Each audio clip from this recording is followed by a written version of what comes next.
Fox 5 News at 6 starts right now. Authorities investigate several domestic violence-related shootings. A local organization speaks out on the cases.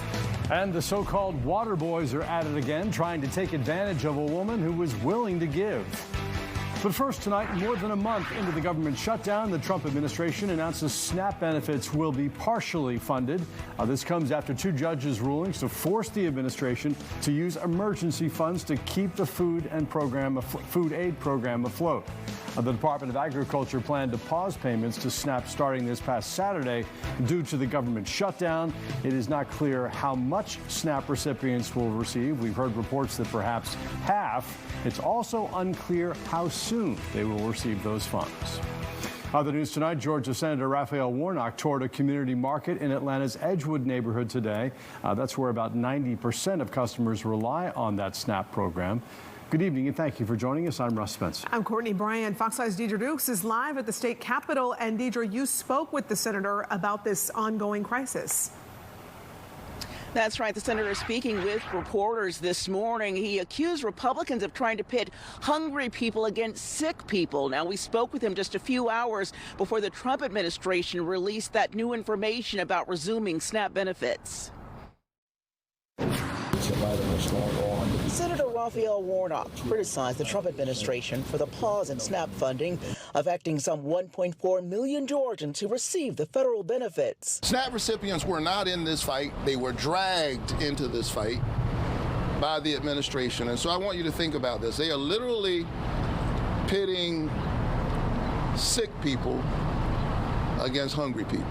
A short time later, the Trump administration announced that it will partially fund SNAP after a pair of court rulings required it to keep the food aid program running. But Republicans and Democrats remain at an impasse as the government shutdown drags on and millions of federal workers go without paychecks. I hate government shutdowns. I hate to see federal workers furloughed. President Trump on 60 Minutes Sunday said he won't give in to Democrats who have repeatedly voted against reopening the government. I'm not going to do it by being extorted by the Democrats who have lost their way. Democrats want to extend COVID-era price supports for Obamacare plans. Republicans insist they won't discuss it until the government reopens. Warnock says many Georgians set to renew their health care plans will see premiums skyrocket. What's at stake right now is that we have some 1.2 million Georgians who are opening up the portal, and that they're seeing that their health care costs have doubled on average. And for some, it has tripled and quadrupled. That's what this fight was about, and that's what it is. Now, a spokesman with Governor Kemp's office issued a written statement following Senator Warnock's remarks, stating there's only two people in the state of Georgia who have a vote to reopen the federal government, Raphael Warnock and Jon Ossoff. Instead of pointing the finger at others, they should do their jobs and finally ensure critical services are provided to the hardworking men and women of this country. At the state capitol, Deidre Dukes, Fox 5 News. Deidre, thanks. Food pantries across Metro Atlanta are working hard to meet the demand as people await their next SNAP payment. Fox 5's Kim Loeffler joins us from one of those locations. And Kim, the community is helping to support these places like this one, to help people put food on their tables. Yeah, calls for assistance here at the Midtown Assistance Center have tripled over the last few months, and this is just one of several locations where donations have been pouring in to help meet the growing need. The team at Solidarity Sandy Springs spent the morning restocking their shelves.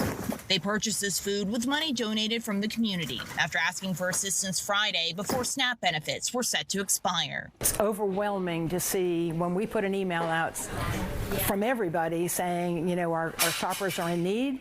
It's overwhelming how many people have come through for us, and that's just in 2 days. We are always prepared for it. We're always ready for an explosion of head count. The pantry is open to people who live and work in Sandy Springs, and staff members say they've already seen the impact the government shutdown is having on the community. Had a federal worker come in the other day, and she cried all the way through when she was getting her food. She was just overwhelmed. And we've received daily requests every day, and so we've seen seen those go up 3 times what they were back in August. The Midtown Assistance Center is also seeing more donations come in from people young and old to meet the growing demand.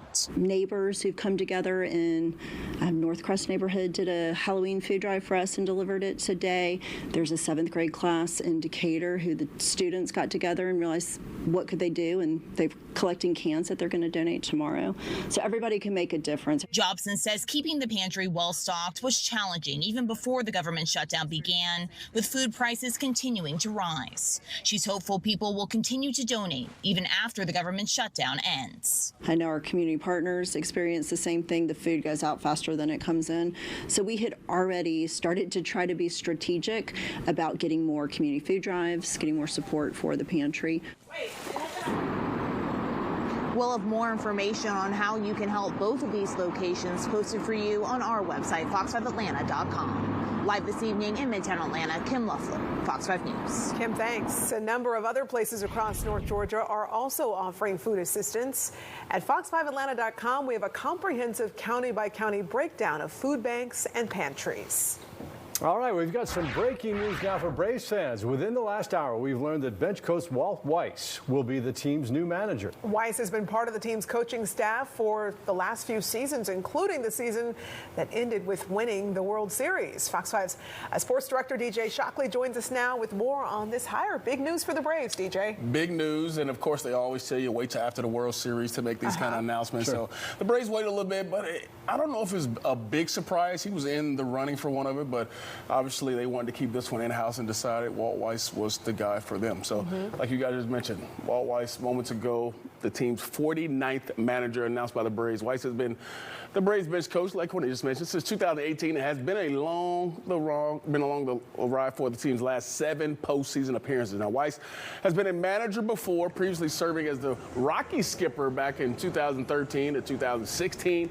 Now, as a player, he played for both the Rockies and the Braves in the mid to late 90s, which included an all-star appearance in 1998. Pretty good for him. Atlanta decides to stay in-house with their manager choice after rumors they may elect someone who was within the Dodgers organization. So Weiss will take over as Braves manager following Brian Snitker's retirement as he looks to lead Atlanta back to the playoffs after missing out for the first time since 2017 this season. I really think it all came down to the core players. Obviously, there were a lot of guys on this team who knows Walt really well. Sure. And he sat under, Brian Snitker for all those years, so he had to learn a little bit, right? Yeah. So I think it's a good call. Obviously, a lot of people thought David Ross was in it, like we mentioned, somebody from the Dodgers. So always a lot of interesting candidates, but they decided to stay in-house, so we'll see how that works out. Yeah, I remember Walt Weiss going back to the late 90s here in Atlanta. Always liked him. He seems like the kind of guy to me that the players would really like, in the way that they like Snit, too. And that's a good call. I mean, you want somebody who can relate to these guys. Obviously, he knows them for the last few years, but he's one of those guys, like you mentioned,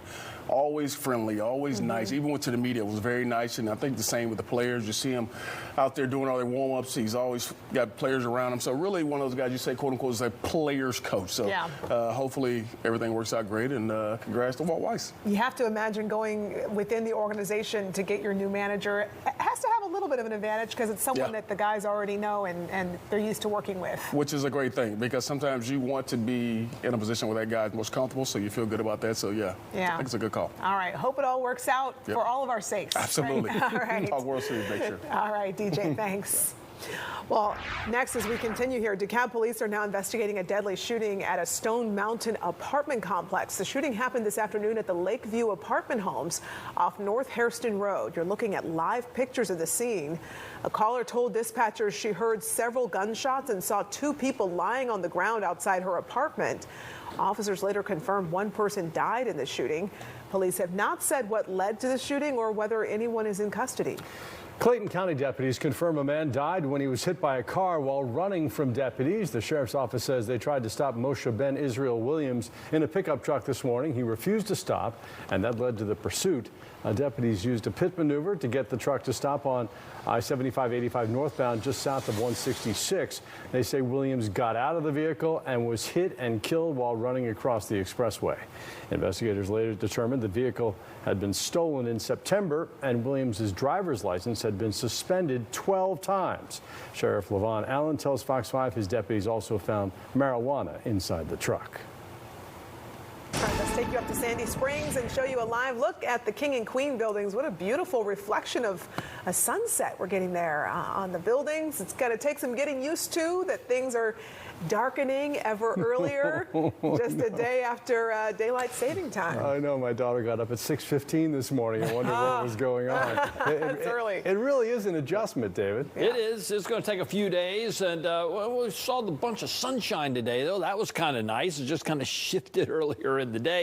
And we're going to see that sunshine most of the week, and temperatures are going to respond. But at night, the drier air, they are already at sunset now. These temperatures are down from the afternoon high. There we are in the upper 50s to near 60 degrees, and we got a slew of 50s out there across North Georgia, already 49 up in the mountains. Now, we have ourselves a clear sky for sure. We're not the only ones. I mean, it's all across the southeast underneath that big old mountain of air. There's the center of the high over Jackson, Mississippi, and as that slides over us, we're going to see temperatures really cool tonight. We'll throw in some 30s and 40s out there across the region. Not frosty conditions, but chilly nonetheless. But look what's kind of building back out here to our west. On the backside of that high, a little bit of warmth. And I think some of that warmth is going to come our way. So tonight, here's the deal. We got the sunsets already occurred. Boy, that's a beautiful shot there in Lake Lanier.